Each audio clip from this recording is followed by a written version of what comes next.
Yes, sir. So I don't want to take any more calls because I know it'll go over. So at this time, we get ready for the break and we will be right back. Keep it locked to the street. 919 FM, we got more coming up for you in the next hour.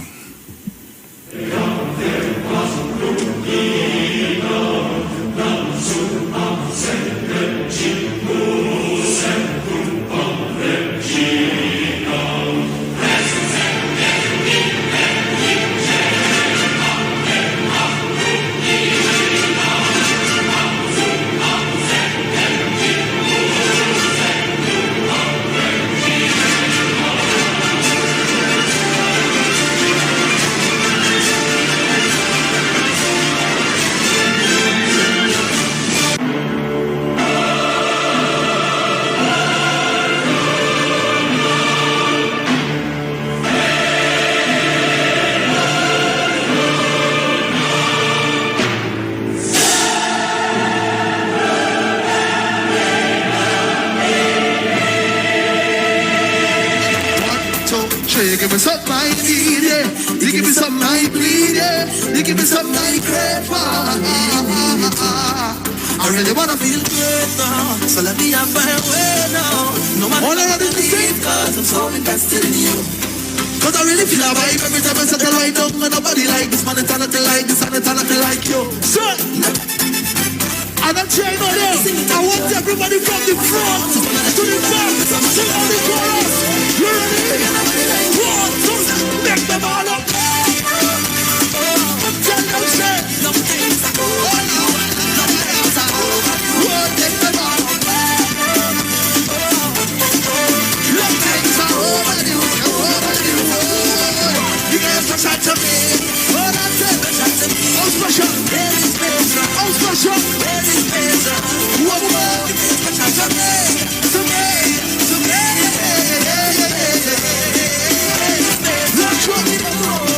Like the sunlight and the rainfall, like the daytime and the night come and the show now. Come to come back, please don't call up, don't break my heart. Like the moon now and the starshine, give me all now, not affection, get to the point now. So just full stop till the last beat and the last stop. I really feel like my even bring them sitting right down and up.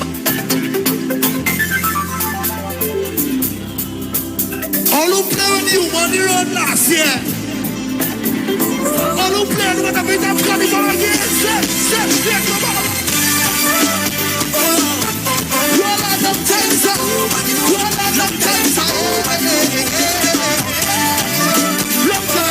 Long time. You get special to me, so special to me, yeah. Very special, roll out of them, very special. Whoa, you get special to me.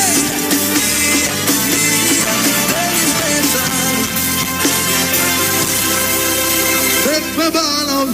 Whoa.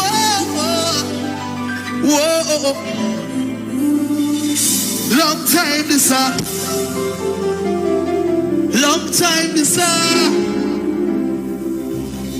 make my ball out. Whoa.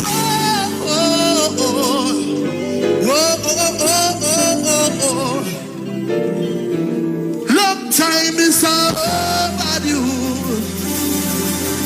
Long time this overdue.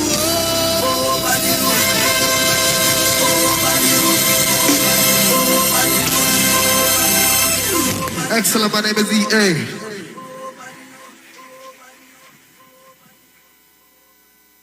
Julia, how our daughter bright so? What you mean? Kelly's so young and already talking about when she gets her first job, taking out a mortgage with TTMF at 2%. She knows about 2%? Yes, 2% with no down payment as a first-time homeowner and the lowest rate on the market. We would not have to dip into our savings to set her up. Where she get all this brains from? Her mother, of course. TTMF, from here to home. The deals are at East Side Plaza, located at number 32 Charlotte Street in Port of Spain. It's a sale on everything at all stores. Opening hours are from 9 a.m. to 7 p.m.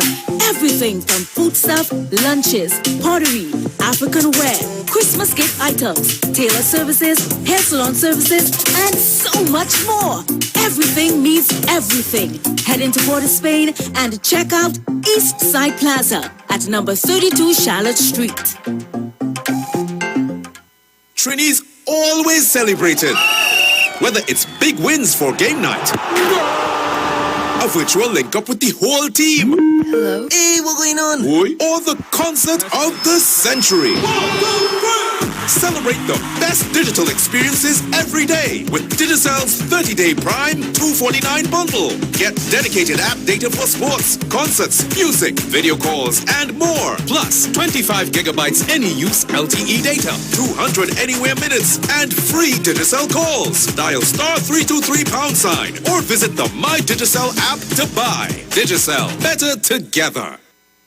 Join the winning team with Pastor Alkaline John every Monday from 10:05 a.m. to 11 a.m. and every Wednesday evening from 10 p.m. to 11 p.m. live on the Street 919 FM as he talks about Lviv, the power of 5 fruits, one of the most powerful antioxidant supplements on the market today. The 5 superfruits in Lviv are mangosteen, acai, pomegranate, gogi, and nuni. These fruits have a positive and profound impact on human health, performance, and disease. Listen to Pastor Alkaline John every Tuesday at 9:05 a.m. and Wednesday at 7 p.m. on the Street 919 FM as he gives live testimonials of the Lviv healing powers. To get more information, you can contact Pastor Alkaline John at 516-286-7079, 516-286-7079, or you can visit his webpage at www.alkalinejohn.com. Tune into the Street 919 FM this and every Thursday for the program Conscious Talk, where we are at and where we are going with Steve Antoine as regards to land space for the celebration of Emancipation Day every Thursday from 10:25 a.m. to 10:55 a.m. It's Conscious Talk on the Street 919 FM.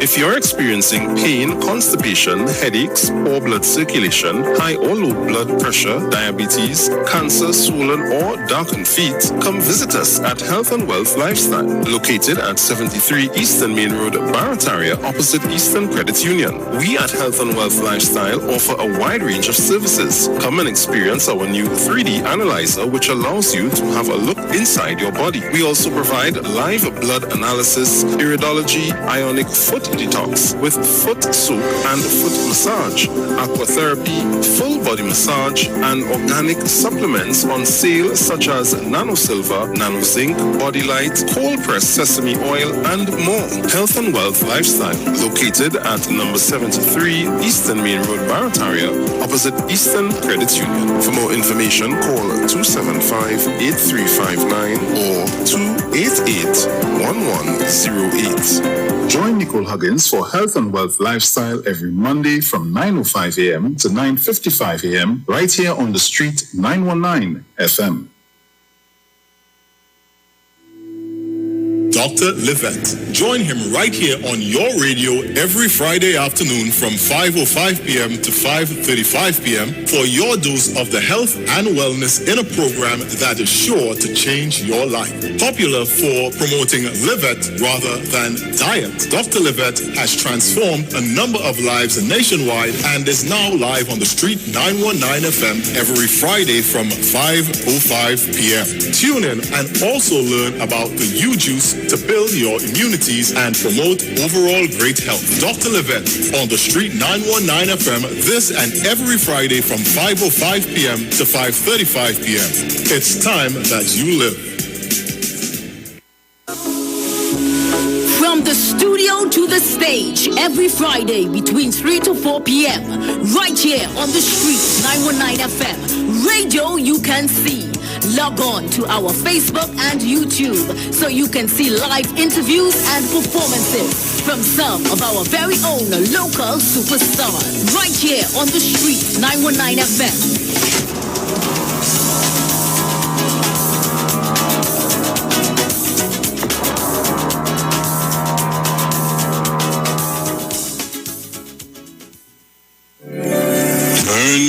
hearts down low and listen to the Master's Radio. The Church of the Firstborn Assembly of number 399 Eastern Main Road, Waiko, Sangre Grande, is pleased to present Pastors Morris and Agnes Johnson and guest. Sundays, Tuesdays, and Friday night, Sunday Ministry of Worship, Children Hour, and the Word from 1 p.m. to 6 p.m. Tuesdays, see Jesus in every book of the Bible from Genesis to Revelation. Tuesday morning from 9 a.m. to 10 a.m. and Friday night, 9 p.m. to 5 a.m. all-night prayer for our nation. Tell your neighbors, tell your friends, tell everyone. For further information, visit with us at www.churchofthefirstbornassembly.org or on Facebook. Email us at church668hope@gmail.com or call us at 753-1113 or 236-7271. Your free gifts and offerings will be greatly appreciated at Church of the Firstborn Assembly, account number 795222 at the First Citizens Bank. Get in touch with God. Turn your radio on. This is the Street 919 FM COVID-19 updates. In case you missed it, the latest COVID positive cases in TNT as of March 6, 2022 stands at new positive cases 437, total active cases 22,258, total recovered patients 104,483, total positive cases for COVID-19 as of March 2020 to present 130,400. Follow the Ministry of Health COVID-19 protocols. Wear your mask, sanitize, social distance, and avoid gatherings. A message from the Street 919 FM. Share the live. Share the live. The Street 919 FM on Facebook and Instagram. Share the live. Iowa George on Instagram. Share the live. Iowa TV and Street TV on YouTube. Share the live. The Street 919 FM. Yo, this is your boy Ziggy Rankin, and right now you're listening to the Titans of Democracy. You don't know. Real talk.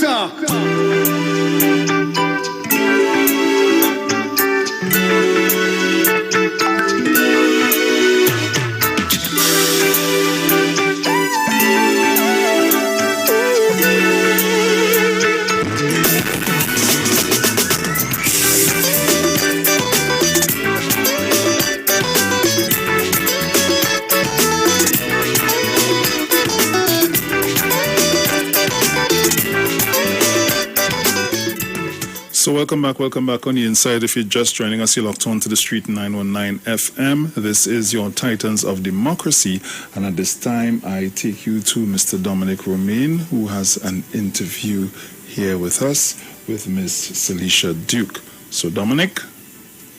Yes, sir. Thank you much. My friend.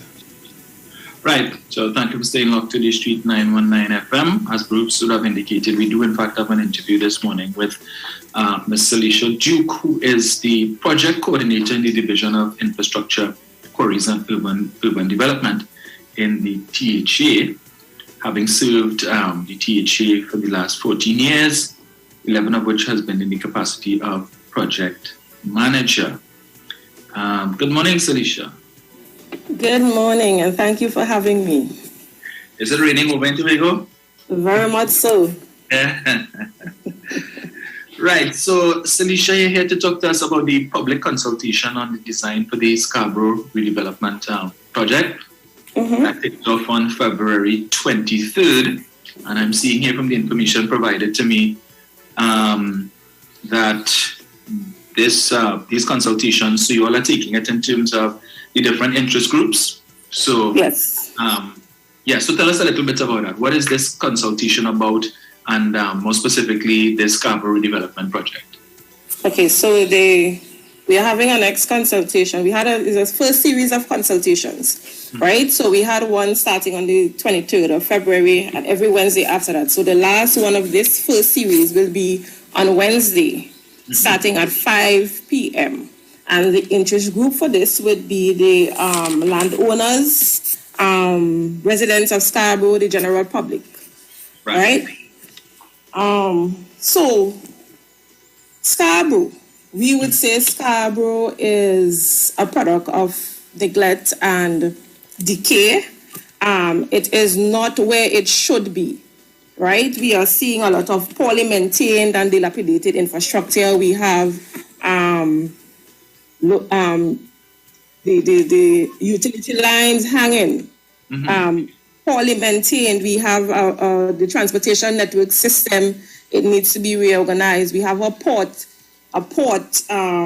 in Scarborough that needs redevelopment and stuff like that. So we are here to the Executive Council of the Tobago Self-Assembly. They made the Scarborough redevelopment one of their priority projects, right? And what we did a conceptual design to present to the people. And we are saying this is what we are thinking Scarborough should look like, but we want to hear from you. We want you to say to us what you want your Scarborough to look like, so we can marry the two ideas together. Yeah? Yes. So what does the conceptual design that has been presented so far, what does that look like? Are we seeing a Scarborough that is going to resemble Port of Spain with high-rise buildings and so on, and or are we going to see something that is a little more Tobago-like? So it's a mix of two, because we want to also maintain the true character of Tobago, right? So there will be some high-rise building. We are talking about, we're doing a transportation hub, and that would be some stories up. We're doing a parkade. We want to redevelop the port system to allow for more than 2 cruise ship at any time. And it must not affect our domestic ferries. And we also want to do an industrial port, if it is possible. Right? We also want to do a governmental campus to bring back people into the city, into Scarborough. We're looking at doing some residential units, right? So we're making it a greater Scarborough, extending it. So do some development units, and we are looking at the possibility of 290 units. We're redeveloping the waterfront as well. And that's our proposal. We're not sure if Tobagonians would want that, but this is what we are giving Tobagonians. This is what we are proposing. Tobagonians would tell us, well, I'm not too sure if that would make sense there, but we could look at it. Right. Yeah? So based on the consultations that you all have had so far, what has been the response? It's very interesting. We have positive feedbacks. A lot of questions will be asked because, some of the Tobagonians, they are here long before us. So they would say, you can't put a cruise ship there because we'll have a reef there. So it's very interesting, very informative. A lot of good information is coming out from the consultations. And this is what we really want. We want people to give us the feedback. So when we finalize the design, it would be a design that everybody participated in. Right. And have you had buy-in from the business community with respect to this? So the first consultation was with the business sector. Right. And then the second one was dealt with the tourism sector. And this one was the landowners and residents of Scarborough. Okay. And the general public too. The general public will be part of it. So we really want everybody to be part of the whole. So once you are part of something, then you will take pride in keeping it together and in implementing it, and it wouldn't be a fuss. We want everyone to buy into it. Right. So based on what is currently envisaged, do you anticipate that there will be the need for the acquisition of any properties in Scarborough now to facilitate this new project? It may require some acquisition, but we are doing some reclamation of lands. Right. The seafront, so we wouldn't require much acquisition. And if that is to happen, then we would go through the proper process to do it. And it wouldn't be a situation where the landowners would feel cheated or not part of or not knowing. Right? We would go through the proper process to have that done. Okay. And what form is the consultation taking place? Is it virtual, or you will have in person now? No, definitely virtual. Definitely virtual. Okay. Yeah, I know some of the Tobagonians, they wanted in person. For this last one, they were rallying to have it in person. But for this one, for this first series, we will do it virtual. And going forward for the other series, we would probably have some in person. Right, because I imagine you would have to cater for those persons who are not technologically savvy and not into the Zoom thing and all of that. So Definitely. But with the virtual, we were able to reach the Tobagonians in the wider diaspora. Right. Excellent. Excellent. Yeah. And what are some of the benefits that you anticipate this project could bring once it comes on stream? Well, it would increase some level of vibrancy in Scarborough. We could see the redevelopment of the port would bring some level of economic activity in Scarborough. The quality of the standards of the aesthetics in Scarborough would improve. Better functionality of of Scarborough. We could also see land value appreciating, the quality of life of people appreciating. Scarborough would also be able to offer jobs, and not just jobs, but higher paying jobs, higher quality jobs, higher. So it is a host of benefits to having our city looking like one. Yes. Yeah, because remember, Scarborough also is one of the gateway to our beautiful island. So when the cruise ships come in, the first place they would see is Scarborough, and they would always sometimes ask, where is the city? I was like, you're in it. I suppose people have, their own mindset as to what a city should look like. But I guess that is one of the things that makes Scarborough so unique. That it's not that traditional metropolis that you would see, as I said before, with the tall buildings and. But I mean, I suppose you all can incorporate that. So I look forward to seeing what the final design would look like. But speaking of final design, I would imagine that would inform what the budget would be for such a project. Yeah. Exactly. So how would that be financed? Is it through allocations to the THA, or would there be some involvement from central government with respect to that? So I am not sure about how it will be financed. I suspect that it will be a mixture of private investors and from allocation from the central government. Right. But I'll leave that for the Executive Council to decide how they are financing the project. But I know for sure the final design would inform the cost. Okay. Once we have a final design, and we can be able to put a cost into it, it will then be presented to the Executive Council. And they would then decide how are they going to finance it, even how are they going to implement the project. If it's a phase basis, how are they going to do it? So, the final design will inform all of that. Right. So you also have a timeline as to a completion date that you have in mind as to when for the design? Yeah. Well, the entire project, is it how long you all anticipate it would take before we can see this new Scarborough? Well, we can't give a timeline as yet until we have the design. So with the design, we would definitely have to do a lot of studies. So because we have to do reclamation of land, we would have to do some coastal studies and stuff like that. So we want to give ourselves probably the year to complete the studies and the final design. Once we have the final design, then we can schedule the project. We can say we can take 4 years to complete this project. We can take... So it all depends on the final design for us. Right.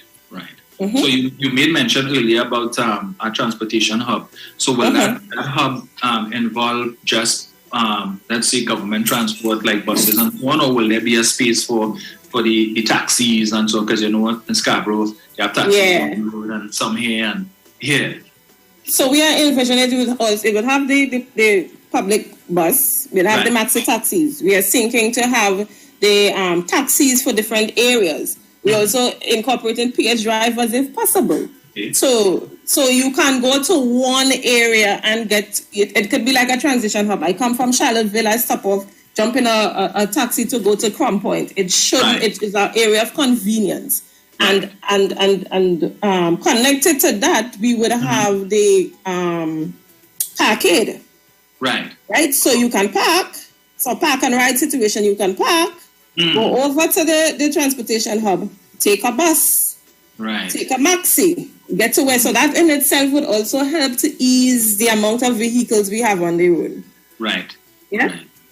So although it's a project of the Division of Infrastructure. I imagine that there would be some contribution from some of the other divisions as well. Yes, definitely. We must have a collaborative effort for this project. So we may be doing the hard implementation, but we would also need the tourism department to promote their thing. We would also need the health department to be involved. We'll also, so before in 2010, when we had the Scarborough Enhancement Program, I'm not sure if you're aware of that, we had a Scarborough Enhancement Program. It started in 2010. And we had a Scarborough Enhancement Committee. And as part of that committee, all the divisions were part of that committee. So we would have input from everyone. So it would not be a project implemented in silos. Right. All the division will be involved to have a say of how, when we are rolling it out. So it won't be confusion here, there, everywhere. Right. Yeah? Mm-hmm. Okay, so I'm seeing here that Wednesday is the next consultation from 5 to 7 p.m. So persons who are interested in participating in that consultation, how do they go about doing that? Is there a link that... So they can WhatsApp 73works or it's 739-6757. You can send a WhatsApp and register for it, or they can go on the Facebook page at spc.tigo and you will be able to register to get on. And it would also be on our Facebook page live as well. So. Okay, excellent. Now, I know this is a Tobago project, you know, some Chinese might want to, just join in the consultation, not necessarily to interfere or to, but to participate, hear what's happening. They can probably make some suggestions too that you might take on board that you might find useful. So is it so it's not just limited to No, it's not. Right. It's not. Actually, we had people call in from the US. Okay. Call in from the US and give suggestions. We had urban planners coming in and giving suggestions. So come in and give your suggestions, and we are here for all suggestions. We are here to take on everything, so that would be able to, we would have a comprehensive final product to present, because now we would have taken in the opinion and the suggestion of all, and we could come back to the public and say, this is what we came up with from the suggestion. And it may not be, everyone may not be happy, but most of us should be happy. Yeah. Right. So you mentioned that, so once that first round of consultation is complete, so Wednesday would be the last one for the first phase. What happens next? So then you all, based on the information that you would have collated from those, you all would then go and do some new designs and so on, and then...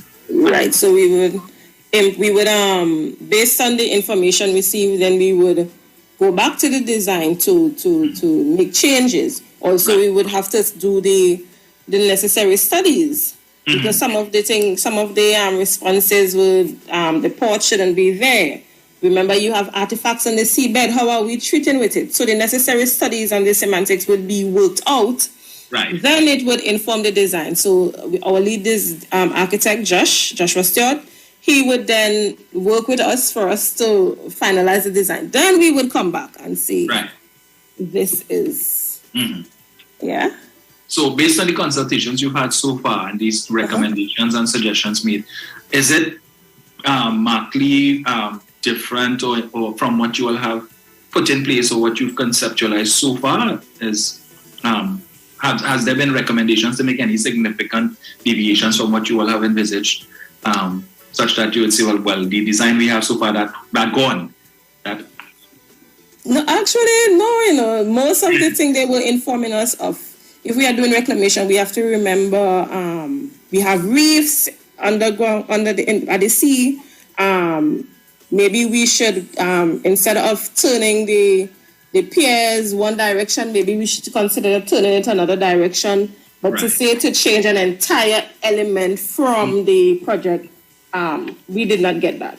Okay. But we're not sure, the consultations are not over, so we're not sure how Wednesday will be. Yes. Yeah. But also, do you envisage that when this project is complete, would it have an impact on commercial activities outside of Scarborough? Because like how you have the Lowlands Mall and so on, based on what facilities you have in Scarborough, is it that you think people would more gravity to Scarborough than go to those businesses outside of Scarborough? I don't want to think so. I don't, and you see, the project is supposed to be connected. It is a connection from the whole southwest area should be connected. So it wouldn't be we're improving this business sector to kill a business sector elsewhere, but it's just to improve our Scarborough and bring back some level of business in Scarborough because it's really, really fading. Right. Yeah? Yeah. People may be able to have two branches, one at the Lowlands Mall, and you have something in Scarborough. There's that. Yeah. Yes. More opportunities as well. More opportunities. Yeah. And do you all intend to include like office space for perhaps THA divisions and so on? Yeah. So we're having a government campus, what we call the Civic Center area. Yeah. So we were thinking of the design has a campus that would be able to house maybe 2 or 3 of the divisions in Scarborough. Right. That in itself would bring back people into Scarborough. So at any one time, we may have 3,000 workers in Scarborough. Now that's foot traffic in Scarborough. That is that in itself would create commercial activities. I buy a pie here. I go and buy a shoes there. Now everybody in Scarborough. So Right. So, and that is one thing that on the government side we can control. Bringing the offices to Scarborough, we could bring that level of footfall or people in the city to help generate some level of vibrancy. Right. Yeah? So Scarborough then would truly be living up to the name of city. Yeah. City, yes. We're going for a city status. Well, I mean, it sounds very promising, and I'm sure a lot of people who are listening are looking forward to see what the final designs are going to look like. Certainly, yeah. So Scarborough certainly is on the way to, development. Bringing it into much needed development. I like what currently exists. I love it. I've been to quite a few times. Yeah.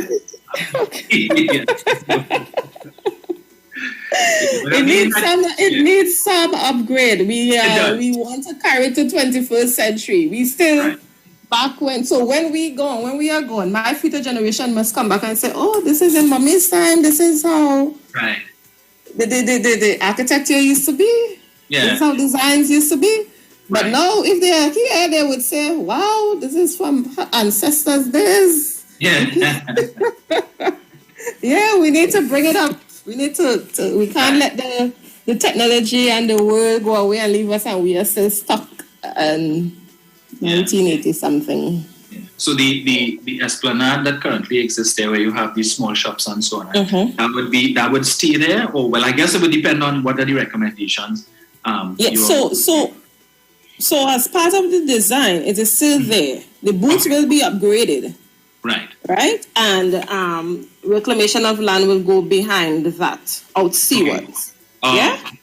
Yeah, so that would be a whole part of the design. The design also has they have a water park somewhere around that area. And they will have a bed and breakfast area thing on the waterfront there. You will also have a transportation hub for when you come off the tourists. You have duty-free areas there, duty-free along that area. So that whole waterfront will be transformed. Yeah? Okay. But the esplanade will remain. The booths are still there, but they'll just be upgraded. Okay. And how far west do you expect this project to go? I mean that piece of beach that you all have there is beautiful. The water, always amazes me whenever I come to Tobago. It's so nice and blue and yeah. So yeah. So how far along the stretch do you all anticipate you would need to go? I think they want to go right down to the end of Milford Road, that corner. Yeah. So they will do a whole development going down. Right. All right. But it all depends on if we do the studies and they say, nope, you have to stop further up. Yeah. Then we have to stop further up. Right. Yeah. Right. So is there a limit in terms of the amount of people that can be facilitated on this Zoom consultation, or it's No, I think it's open. It's open. I've never had that we couldn't facilitate everyone. Okay. And it's also it's open. It's on Facebook Live, so you can also send in your questions via Facebook Live, and there's a call-in segment as well. So even if you can't get the consultation through the whole Zoom technology and stuff like that, have people listen to it on the radio that would usually call in on the program. So we cater for everyone. And who would comprise the panel that will be answering these questions and providing the information on? So next week's panel, I believe it will be myself. I'm the lead architect and 2 engineers from the division. Okay. Yeah, 2 engineers from the division. All right. All right. So you just wanna just repeat before we go how persons can get on to the consultation for those who might just be tuning in. Yeah, you can WhatsApp 7396757, or you can visit our Facebook page at spc.tgo. Yeah. Excellent. Well, I think I will tune in. Yes, please. Yeah. So, if whatever information we get, we can always bring it back, and share it here for the benefit of the wider public. Yeah. Yes, thank you. So, thank you very much for joining us this morning. You've been most informative, and I hope that persons listening would really take up the opportunity to participate in the consultation at the end of the day, because so that for a better Scarborough. Yeah. Thank you for having me. Thank you very much. Not a problem. You feel free to use it. Yeah. All right, no problem. Right. You have a good day. Same to you. Back to you, Bruce. Yes.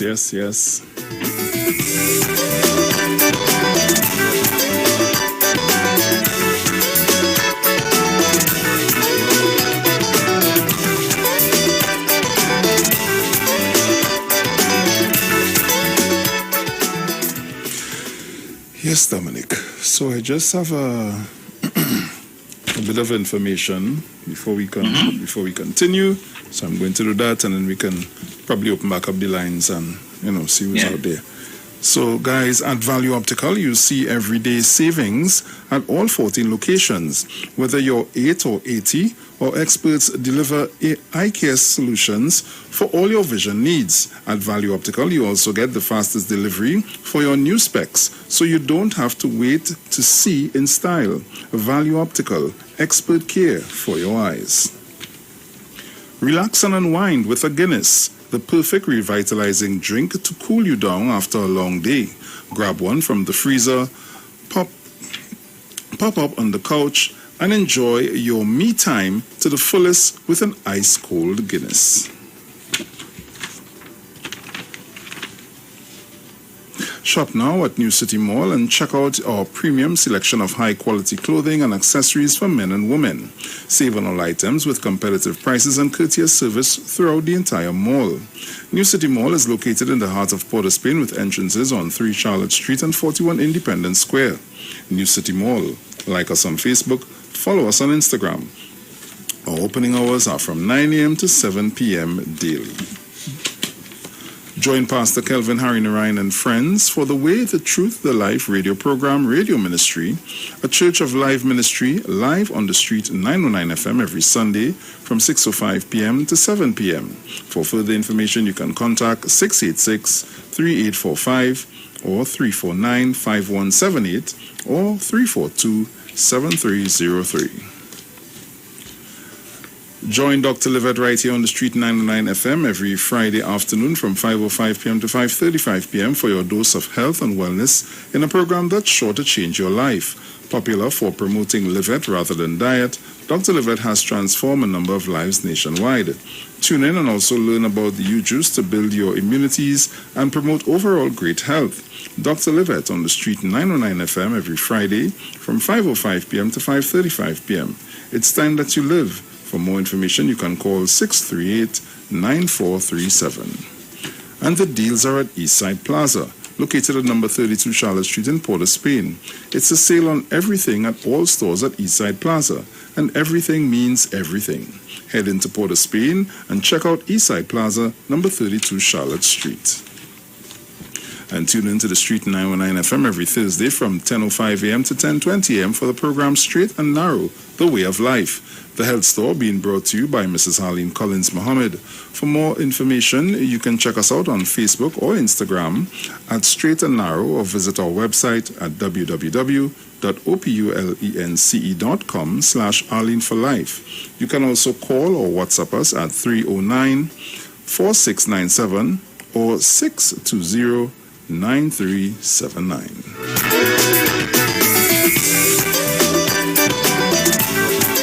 So guys, you can call us up.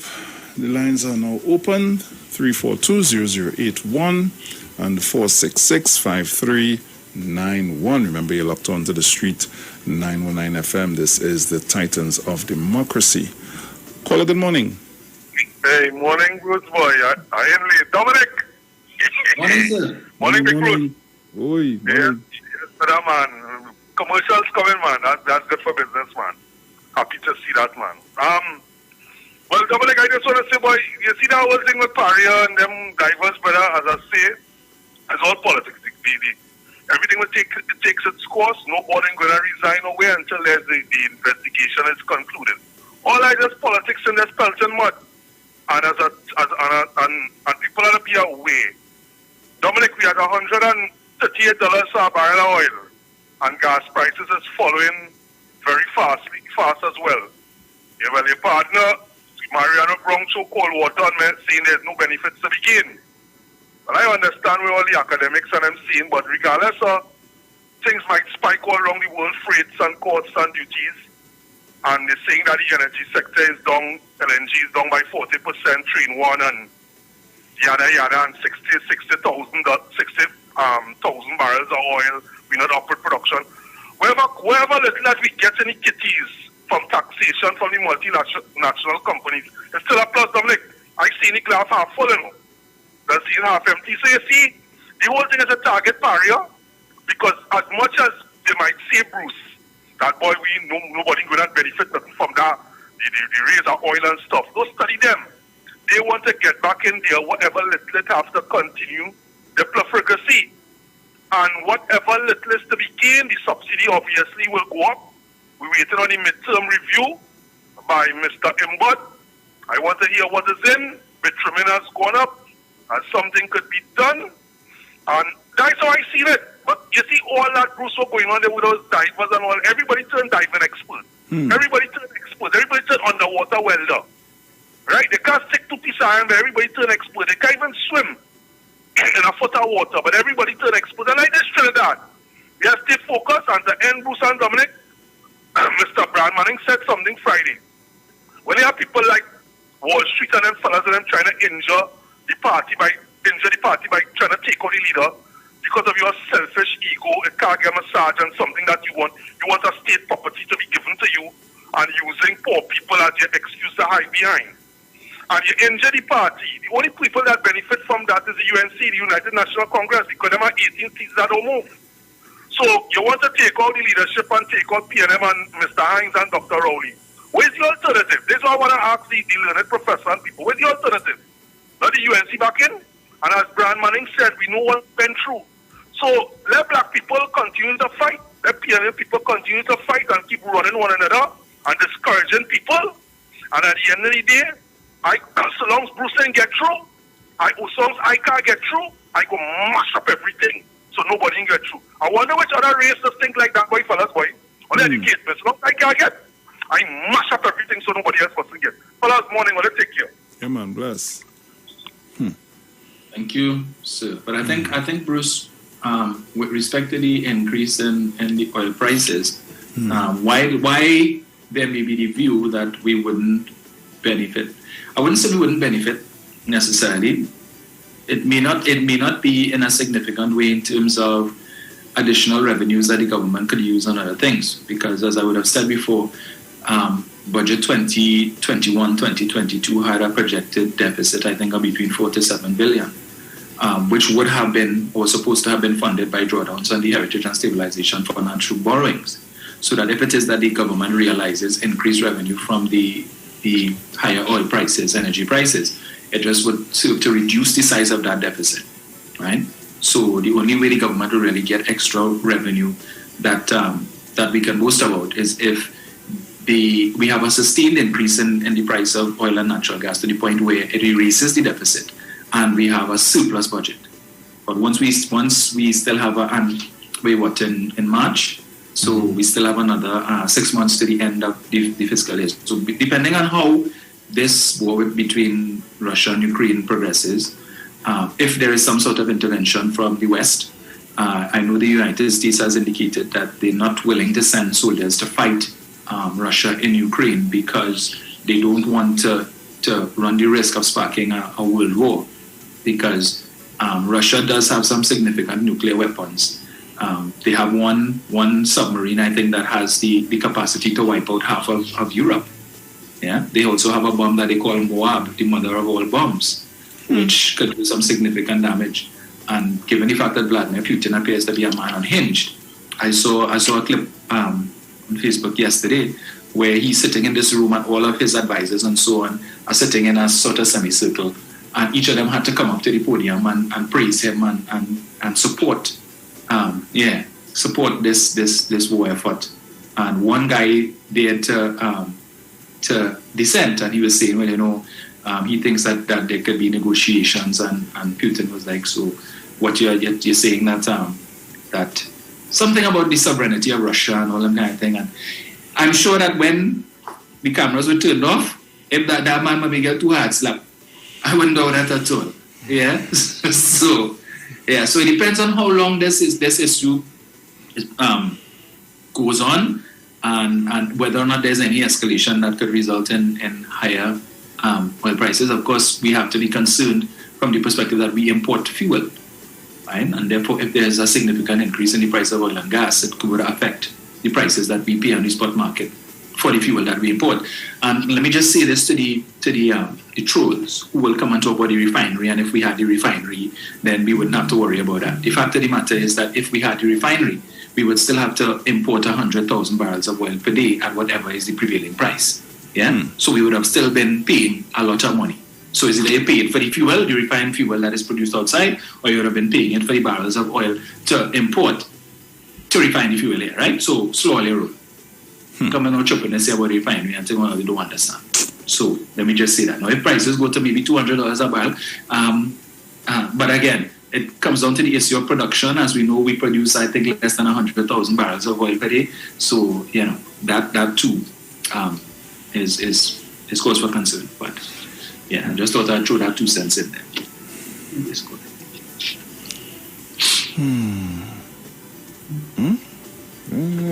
Take a call here. Caller, good morning. Good morning, Brucey. Morning. Good morning, Dominic. How you doing? We good. Good. I understand America talking to Venezuela,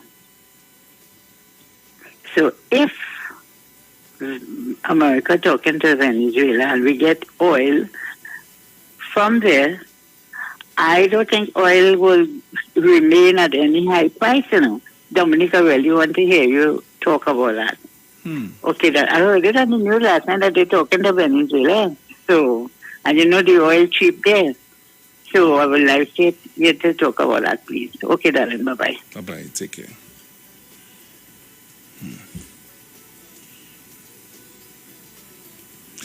Caller, good morning. I lost it. Call me back.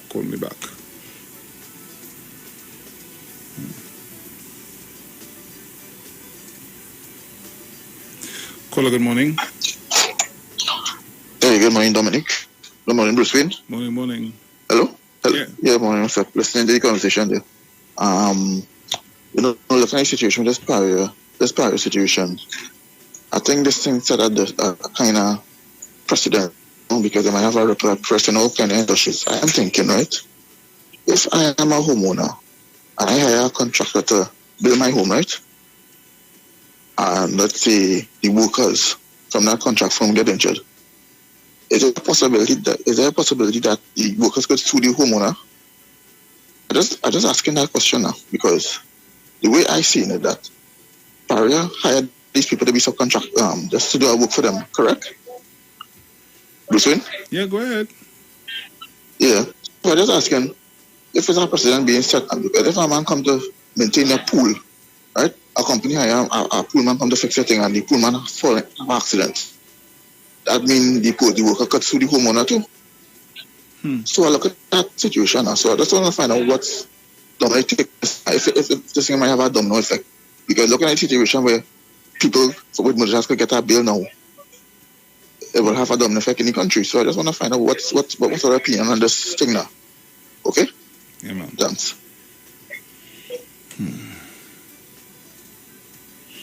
Caller, good morning. Hi, morning. I listened to the lady from Tobago, and what I'm hearing, I'm really feeling excited and happy for Tobago.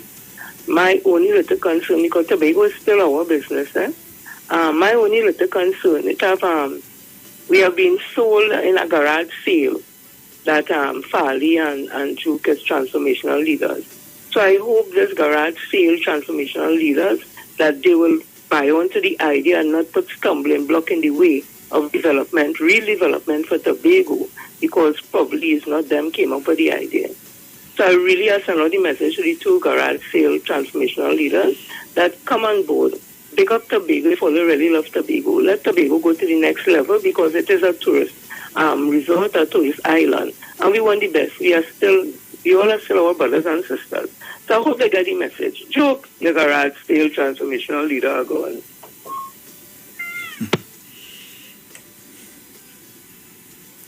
Caller, good morning. A blessed morning to you, Mr. Bruce the Boss Wayne, morning. Ms. Sharon Felix, all loyal listeners and callers, all who are on the live. Dominic, you're so correct. We're not even producing 100,000 barrels a day. But you know, the opposition and all of them jumping about on the price of the oil, and its production is the name of the game. Yes. In the 60s and the 70s, our production were in the 200,000 barrels a day range. You was showing you.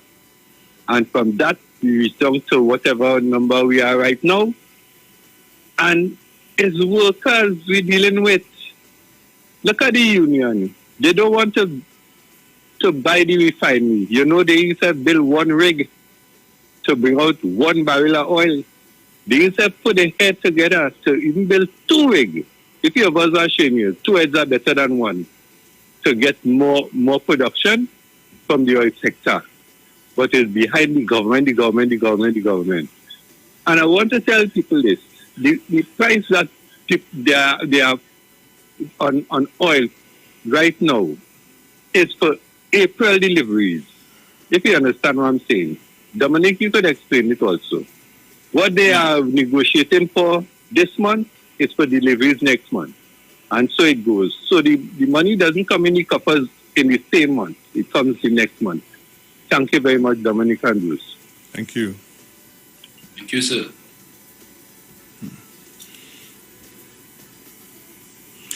Caller, good morning. Good morning, sir. Morning, sir. And good morning, Mr. Dominic. Morning, sir. And everybody else listening. Following up on your program and asking the same question that a lot of people was asking before, because I did think to call us before.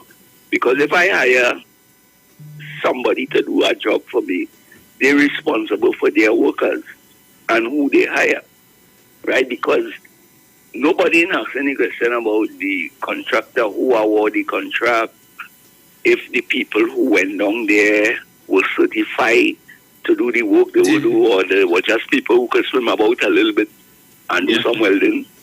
Nobody is asking that. They only want to put the blame on the government. Okay. Or that. I have we up to now don't know if these divers were certified, qualified to do the work that they were going to do, because that is a very dangerous job. And then they went down without the lines, the lifelines. I see a big belly man in with just fin on. me ain't see no kind of safety equipment, so the company is responsible to ensure that these, well, the prep the thing first, like when you're cooking, you prep it first, so you get the people to make sure the environment is safe, send down the divers, have the people around who will assist them in event of any eventualities. And to me, those questions are not being asked or answered.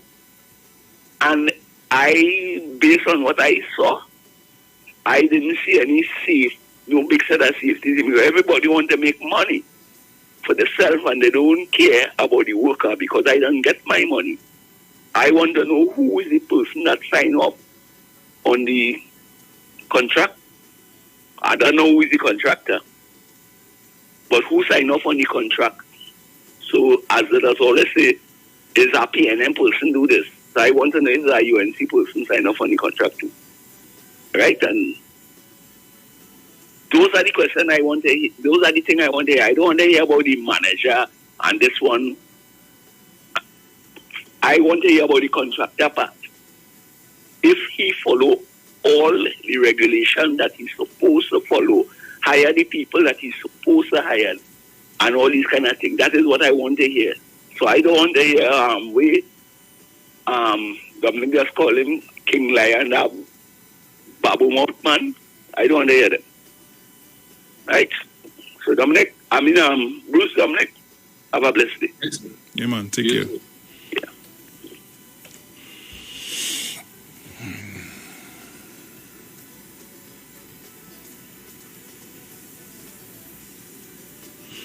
Caller, good morning.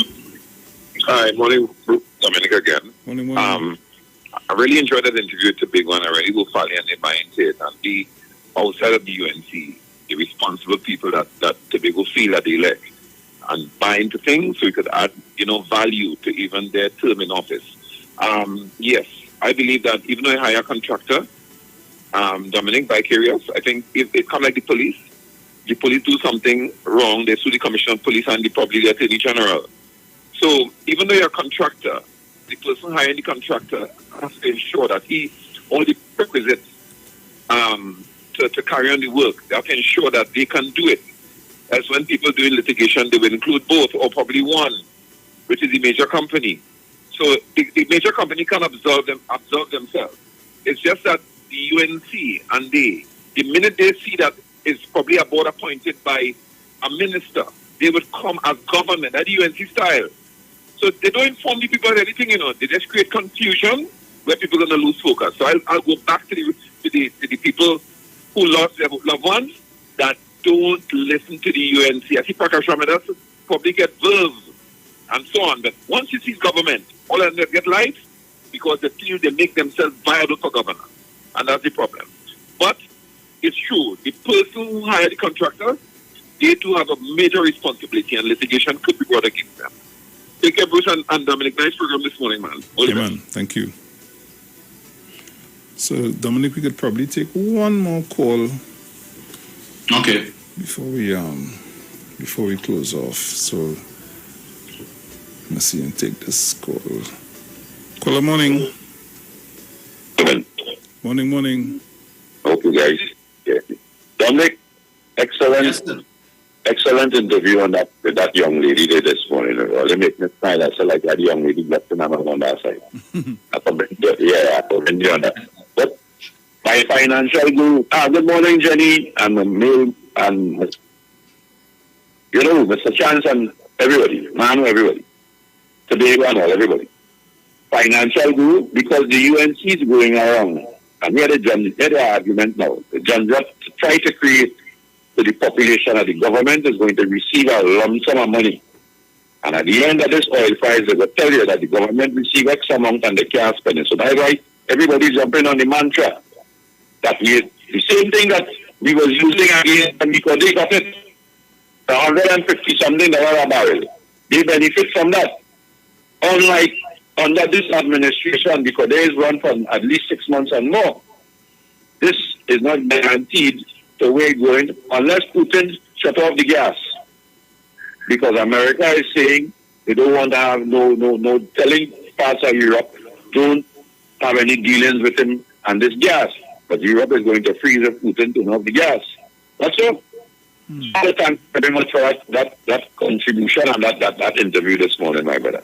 So then singing that song about the price, intent to throw a blame to make it look like the government receive a poor money. And so I know how you explain that we have a deficit of how much? 7 billion? And if we do get it, if we put down our deficit somewhat, but we would still be in the red because all you spend out the money when all was there. A man even going to Panama with 400 million pipe for Wassa, Lee going all up the road still. Nobody in arguing that point, and nobody in saying, I understand, yes, the government could be held accountable. But for now, it starts with the contractor. And if we prove that the contractor had everything in place, then we have no problem with the government. That's all. Enjoy it. Thank you. So, guys, that's all the time we have for today. As usual, it was a pleasure being in your company. It was a pleasure having you in ours. Sharon will be on tomorrow, please, God. All right. So, yeah, but I guess we had a workout how we go in and flip it down. So, oh, gosh. Oh, good. Well, we'll see how that goes. Yes. So, guys, have a great day. Dominic, as we say, ciao. Ciao. See you guys later. Enjoy.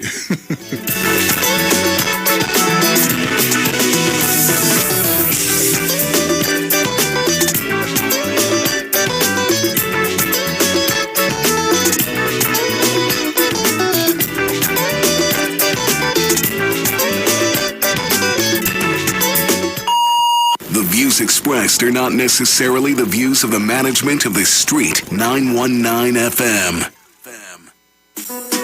You see, when I come to party, I don't want to hear about nobody business, boy.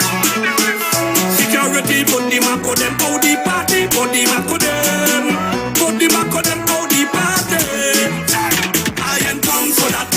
Talking about people business in I ain't come for that. Boy, move from here with your bad breath. I ain't come for that.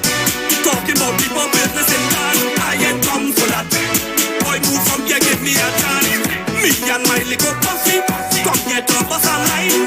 You come talking up in my ass, talking real out of time. Nobody want you around, yeah, your name on the list. Everybody in town know you for talking people business. You know all who want